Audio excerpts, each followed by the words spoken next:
to the glory of the good Lord, I and my children are extremely very close. The three of them, not even one of them, three of them. Very, very close. So that was a driving force for me. Like, you are going to, no matter what the horde is, you are going to stay alive for these children. But I then got to the point whereby those children, I had issues with their mother, and those children did not matter anymore. Wow. And I woke up one morning and I found out that I got to the realization that my children, my beloved children, I don't think anybody loves their children as I love my children. I don't think so. Do not matter to me. Do not matter to me all of a sudden because their mother did something that I do not want. Wow. And I was ruminating on that. And I was like, okay, I need help. If one person offend me, and the children, I always say that my children, God forbid, they need my heart, I will gladly release it. I will gladly sacrifice myself for them. I have come to that point. I don't know whether any other parent feels that way. But there I was, where they do not matter anymore. And it became like, I need to survive. And the realization dawned on me, like, oh, this is getting so far that everything I have worked for is about to crumble in my eye, and I really do not mind. And that was the point whereby I and my HOD, I was actually going to fight for a divorce. I and my HOD got talking, and I said, okay, because of my children, I will come home and have words with my wife. I felt you were the one. Everybody feels that, okay, what happened was she was the one that offended me. She should be the one to apologize. But I hope she's not listening to this. She's a bit of an Awori person. She's a bit of an Awori person. Every Awori people, I'm sorry. So she has that Awori blood, and she feels that we should talk, and she doesn't have any discussion, any apology to render to me, and all those things. So I when I left home, and I knew that she knows my strength, she knows my weakness. The first thing she did was to take my children away from home. And you're taking my children away from home, you can as well kill me. I cannot have access to my children. I want to see my children. You are giving me conditions to see my own children. Something that I'm sorry to say, ejaculating is not easy. Something that belongs to me. And I felt that, okay, this issue needs to be resolved. But I knew that along the line that of course she has offended me, but the offense is not as big as I made it. But because of what I was passing through, I had to make it that way. So that was a point, a determinant for me to make a decision that, okay, I need help so that this issue doesn't happen anymore. Because I in my 7 years of marriage, that was the first time in my life that I was 2 weeks without my children, 2 whole weeks without my children. It was hell for me. So that was the trigger, that was the catalyst to me making the decision that, okay, I want to seek medical help. And the fact that my HOD was always on my neck, that you need help. She said it in a very annoying way one day. I reported my wife to her, and she said, oh, it is you that have issues, not her.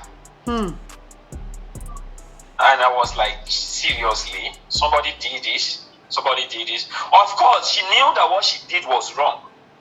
Later, I found out that she knew what she did was wrong, but because she feels that if I had sought medical help, I would have the absolver to ignore whatever she was doing. Yes, and to handle it better. Well. And to manage it better. Exactly, and to handle it.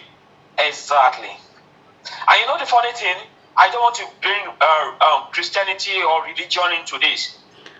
I had with my 2 years, nobody told me where God told me clearly that you are going to enjoy this woman. Just back down for her. And I told my HOD. Immediately I came in contact with the altar. I heard the voice. I am the usher that stays very close to the altar. And we had an issue.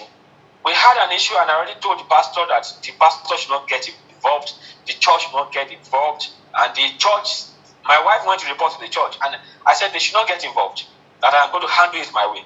And everybody was disappointed because they did not want me to walk out, and I was determined to walk out.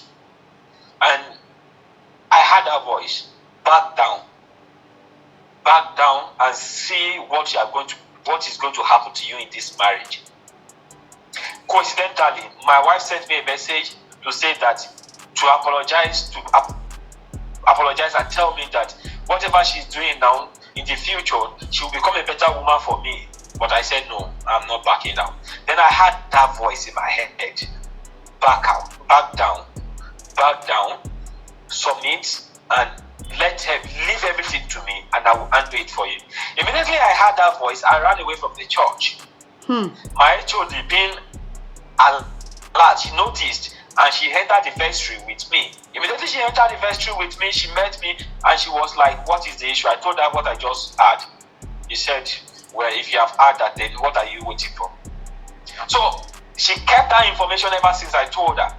And she said that if God already told you that you are going to enjoy this marriage, then why are you insistent on things being right now? So she just said, you were the one that have the issue. So I felt like, okay, you two have joined the list of people who actually do not love me for it. They just want me to do things want me to do things their own way. Okay, so eventually you were tricked, in quote now. You were tricked to go and see the doctor. Tell us, if I recall, how long ago was this? I know, but you can tell our audience. How long ago was this? It was this year, some months ago. Remember? It was some months ago. It was this year. I think July or August. I cannot remember precisely. Okay. Anymore. It should be around. I think it was July or August. I think it was. Or September. I think it was August. Because I happened to actually chat you up to check on you, only to hear that you were in the hospital. So I think it was. I think that should be like the first week of September or very late August. Okay, so I think late August. Okay, late August. I remember the third day I got back there, we played Manchester United. I can't remember the precise date anyway. Okay, all right. It's not too early to look at how things have been since September. Yes, ma'am. How are you feeling now? Okay. From my discussion with the doctors, they said the major issue I have is the forgetfulness. Okay. That was what scared them the most. Because we had, like, I am more open to him than I am to you now. I was more open to him than I am to you now. And he said the greatest issue, the greatest fear they had is that I should not get demanded earlier than is medically recognized, or I don't know what manageable to use now. You know that exactly. So I was told that, and he said the greatest issue I have is that extreme lack of sleep. I can go several days without sleeping. Wow. And because of that, they needed to treat me for that urgently. That what is causing the greatest issue is my extreme lack of sleep, and it could lead to a major issue in the future. And that was the major thing they treated. And that is the major achievement I have so far. Wow. I was telling my wife last night around 9 p.m.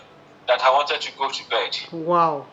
And I said, I am 100% sure now. I said, oh, I have not used my medication. And she said, go and use your medication. I said, I am 100% sure that with or without the medication, I am going to sleep deeply. Normally, I can sleep by 12 a.m. and wake up by 2 a.m. I can sleep by 2 a.m., wake up by 4 a.m. There's a common, I wake up by 4 a.m. It is common. Last night I didn't use the medication. I didn't wake up until she woke me up by 7 a.m. this morning. Wow. So that is the biggest victory so far. Wow. It is the biggest victory. I am happy. I can be talking to you. And I rest my back and I'm sleeping. Wow. Already. That is a big victory. Wow. The others are work in progress. I celebrate that. I am so happy. I mean, anytime I chat, I think we chatted yesterday and then today, and I say, how are you? And you say, you don't know how glad I feel hearing that, you are in a better place, you're feeling well. It's a victory, and I'm telling you, you can only get better. Before we started the program, I remember I told you that you don't have an option. No, you have to be well new. You have to continuously be well, and you have so many people rooting for you in your church. I must salute your HOD for being sensitive and for going, a step further to help you get support and help, because many people many people would rather want to pray, and there's nothing wrong in praying.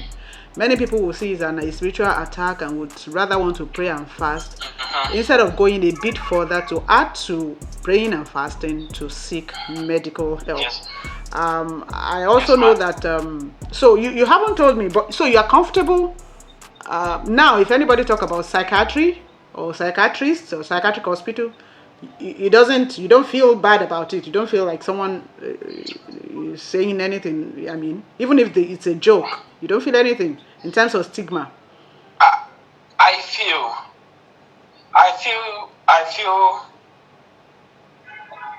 there's a sort of disappointment, which was very heavy the first week I left the hospital, and it's not so heavy now. Okay. But I still feel it. I feel disappointed because I found out that I thought many people did not know that I was depressed.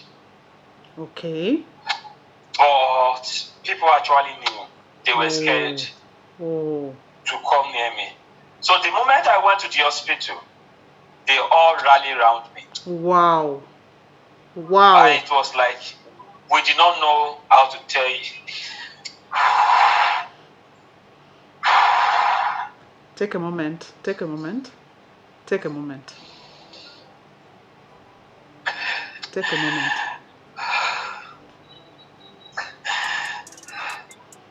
Take a moment.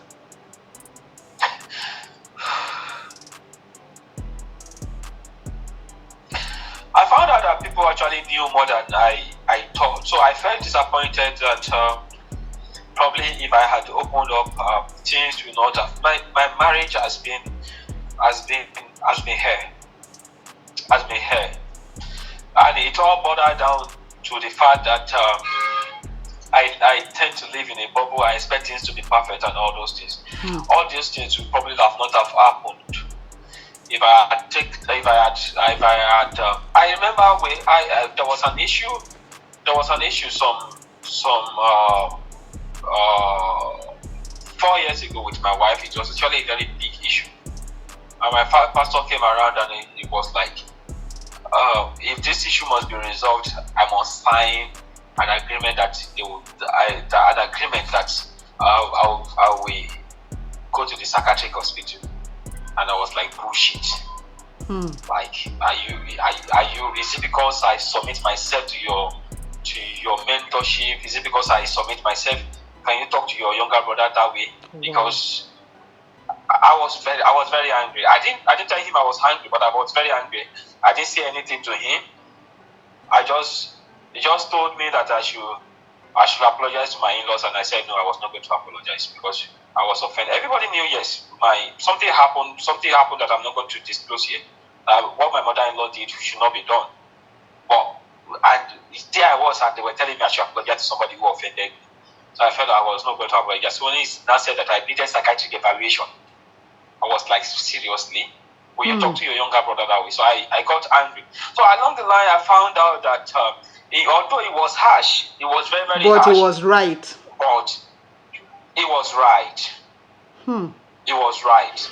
Probably if he had said it another way, I would have consented. I am sure I would have consented to him because he has a very big pull. He has a very, very strong pull on me. I would have consented. But the way he said it was like it was a spite. It sounded like a spite to me at that stage. So I didn't consent. You know what I'm getting from what you just took us through? That one, yes, ma'am, help is available all around. Yes, ma'am. When you think people don't know that you're going through a struggle, indeed, people actually know. They know, but they are scared of how to approach you. They are scared of how to table it before you so that you won't be offended. They also don't even know how to respond to your reaction. So people would rather want to stay aloof and watch from afar. But the moment you say, I need help, and I think that's something that our society must encourage, and that's something, if you need help, just say, I need help. And also, maybe because people are careful as to who to open up to. But I believe that in anybody's circle, there would be one person. You know, Yoruba says something, I will interpret it after I say it in Yoruba. It can't be as bad as you not locating at least one person within your circle that you can open up to and ask for help. That's something I took away from it. And another thing that I also took away from it is people at times would offer help, but the state of mind that you are might not actually allow you receive the help. So it also means that people would have to find another way. I mean, if they tried this way to help and it's not being received, maybe people should try another way of communicating so that at least, I mean, the point is people around should never stop trying to help until at least they can get through to the person. That's one thing I just learned now. Wonderful. It's been wonderful. You were on admission for how long? I think for 21 days. For 21 days. You know, I found it when you told me that you were on admission. So I thought to myself, I would have assumed that any treatment that one would get from psychiatric hospital would be outpatient. Oh, you just go there, you receive whatever. But when you said you were on admission, I was taken aback until you now explained that they actually wanted you to do away with your laptop, this and that. So tell me, how was that for you to say, to be told, don't look at your phone, don't use your laptop and all that? It was tough the first few days, but again, it was easy. It was made easy by the fact that I actually went to the hospital. I have a very bad ulcer. One of the things that depression does to you is it makes you not. I can go without food for 5 complete days, as in 5 whole days. I will not eat. So I went in there with a very bad ulcer. I was stooling blood, as in pure blood. So I have issues with arthritis. So the 2 of them came at the same time. Wow. So if I had not even gone to a psychiatric hospital, I would have needed to go to the hospital to treat the ulcer and the arthritis. So those one, I was concentrating more on the pain than the environment. I secluded myself. Even in the hospital, I managed to seclude myself away from people. And there is this bias the nurses and the doctors had towards me because of what I have been through, and because I found out that they found me to be unique from the others that are there, because most other patients that are there, we were about 14 in the world or thereabout, and only myself and one elderly man came in there, not as a result of substance abuse. Okay. So they tend to give me a sort of preferential treatment, which helped a lot. It really, really helped because this nurse is going home and she has come to play with me and all those things. And the other one is resuming his shift and he has come there to have words with me. We have words and all those things. It really, really helped for the first 1 week. But being a person who likes work, after 1 week, they couldn't sustain. No, the first 1 week, I was not consciously aware of my presence in that hospital. Because I remember when it was 2 weeks that I had gotten there, the agreement was that they would meet me for 1 week. Meanwhile, they told my wife that they only told me that it is 2 weeks. When it became 2 weeks and they refused to discharge me, my wife got angry that this was not the agreement we had, that it was 1 week, that the treatment they were giving to me could actually be given to me as an outpatient. So when she told me, I now asked her that I have not been here for 2 weeks, that I've only been here for 5 days. She said, are you serious? I was actually telling my friend my secondary school friend, who I happened to, when I was very, very suicidal, it was his house I went to. And he told me, you have been there for 2 weeks. I said, 2 weeks? How? It's not 2 weeks. So we started calculating it. When you now told me that you never were truly stay for that hospital. So it was then. It was then I knew that, I have been there for 2 weeks. Somehow the first 5 days or thereabout was not in my mind. I was. It went by quickly. I don't know how to put it. I wasn't. Yes, it was like I forgot those 5 days. So the moment I realized I was already 2 weeks, I started pestering them that they have to give me my laptop because I was going to lose clients. Give me my laptop and give me my phone. And when the doctor came around, when the agitation was too much, they called the doctor came around and he said, okay, I can have it. So it became easy. It became easy for me. Afterwards. Okay. It paid me for 3 months. Okay. Let me ask, I mean, you described earlier in our discussion that sometimes you could be irrational with your mood swings and all that when, you get those bouts. Yes, of course, you've been able to describe you've been able to let us into the fact that it has affected your marriage, but I believe that from now on, things will begin to get better. Has it, has that affected, your business relationships, other family relationships, if it could affect your marriage, I can imagine. In 2019, just before the COVID, is it just before the COVID or a little after the COVID? After the lockdown was lifted, I had a revelation, and I'm not going to discuss that here, to go into a particular area of my job. For those who are wondering what I do, I am a digital marketer. Okay, I said that earlier on. I do search engine optimization. And I was told not to market a particular, not to market in a particular sector. Okay. And this sector was bringing a lot of money to me. But God told me expressly not to do it. Okay. And this was the only sector that had all my clients in. So the moment I decided I was not going to do it anymore, I started getting referrals from people. Can you imagine? I was telling my wife yesterday that in my 14 years, it will be 14 by March 19 that I started this job. In my 14 years in this job, I have never, only once have I sat in a meeting, and not a physical meeting really. It was a Zoom meeting with the director of a company, whereby they interviewed me for a job. All my jobs have been as a result of reference, as a result of I did a good job for this person, and he's recommending me to his friends, recommending me to his family, and all those things. So I started getting referrals from companies, different companies that are not in the sector that I was going to move away with. But because I was moody, I was not accepting these jobs. Wow. Many of them offer me payment upfront. But I was not accepting it. And it was not as if the home front was good. It coincided with a period whereby I started my building project. And the project was going to take more than 50 million naira off my hand. But here I was rejecting jobs. Just because of only for one day. Just because of the mood. Mm-hmm.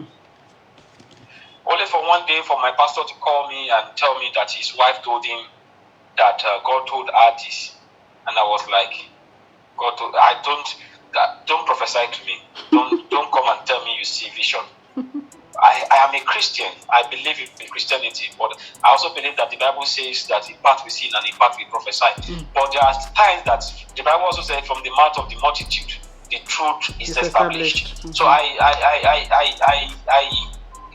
was, when she told me something, when my pastor told me something, his wife told him about me that was true. So it really shocked me then, but that did not take the feeling away. I kept on rejecting jobs. So it really affected my profile.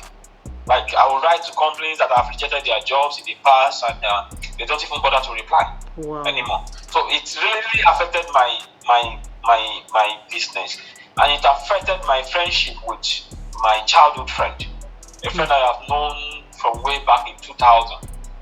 It affected our friendship, and people call me and I don't pick. Because most of the time my phone dictates. My phone is permanently on silence or do not disturb. Permanently dictates. Wow. I don't remove it. I only remove it if my second phone is not with me, which my wife has access to.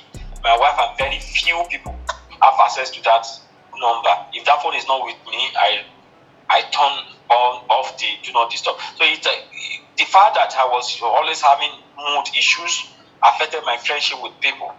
And work colleagues as well. You know what I'm so happy about?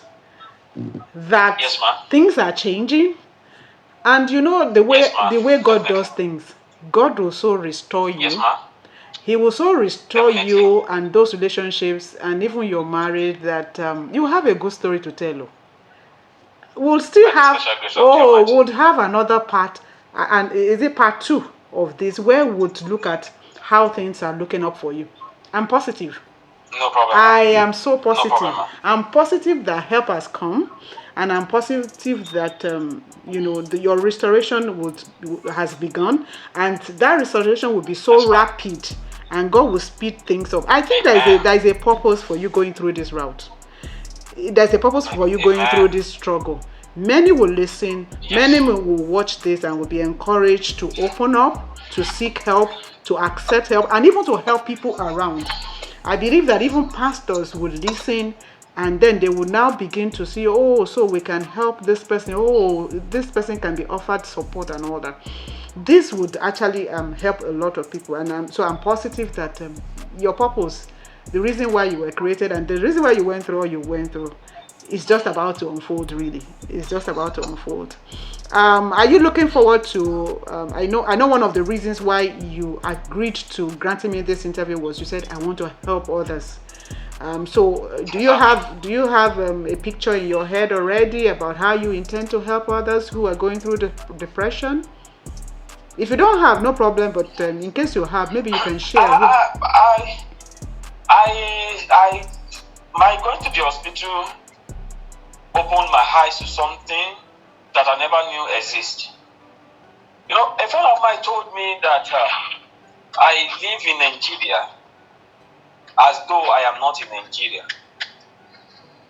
I return all glory, honor, and adoration to the good Lord, who is my provision, who is my provider, who is my help in time of need. I somehow do not know the price of things in the market. Because if I go to the store to buy things, you tell me the price, I pay and move on. But most of the time, they just print the receipt and I collect the receipt, squeeze it, and drop it into their trash bin. I do not know things have gotten so bad until I went to the hospital. And people could not pay 1,500 naira to feed themselves per day. Wow. And 1,500 naira, each of my 3 children spend more than 1,500 naira per day.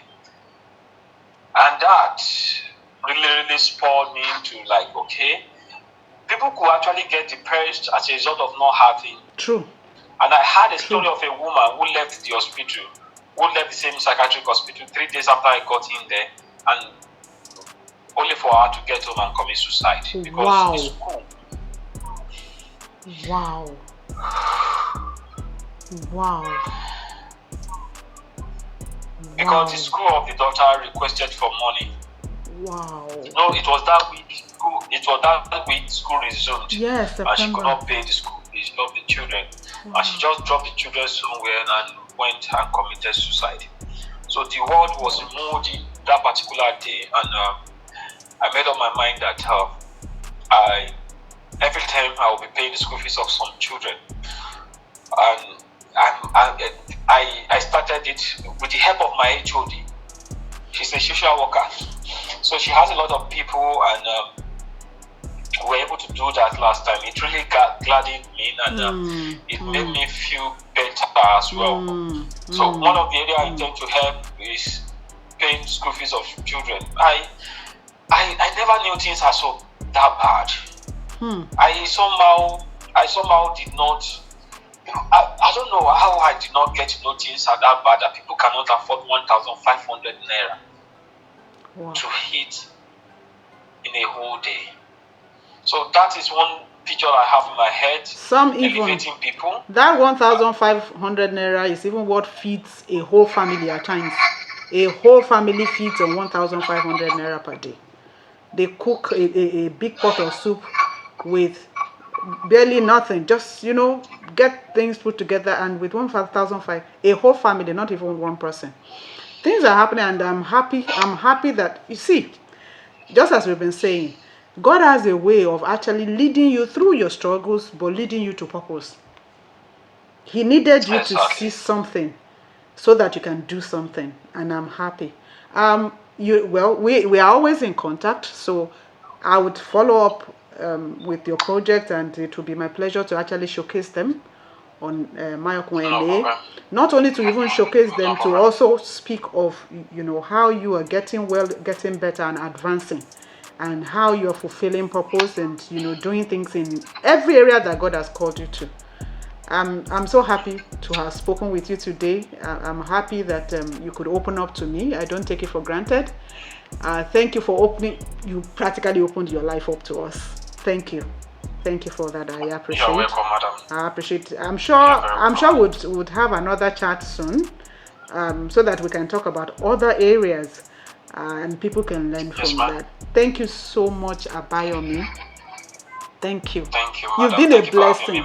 You've been a blessing. You probably wouldn't know, but you need to stick around so that you know that you are a blessing.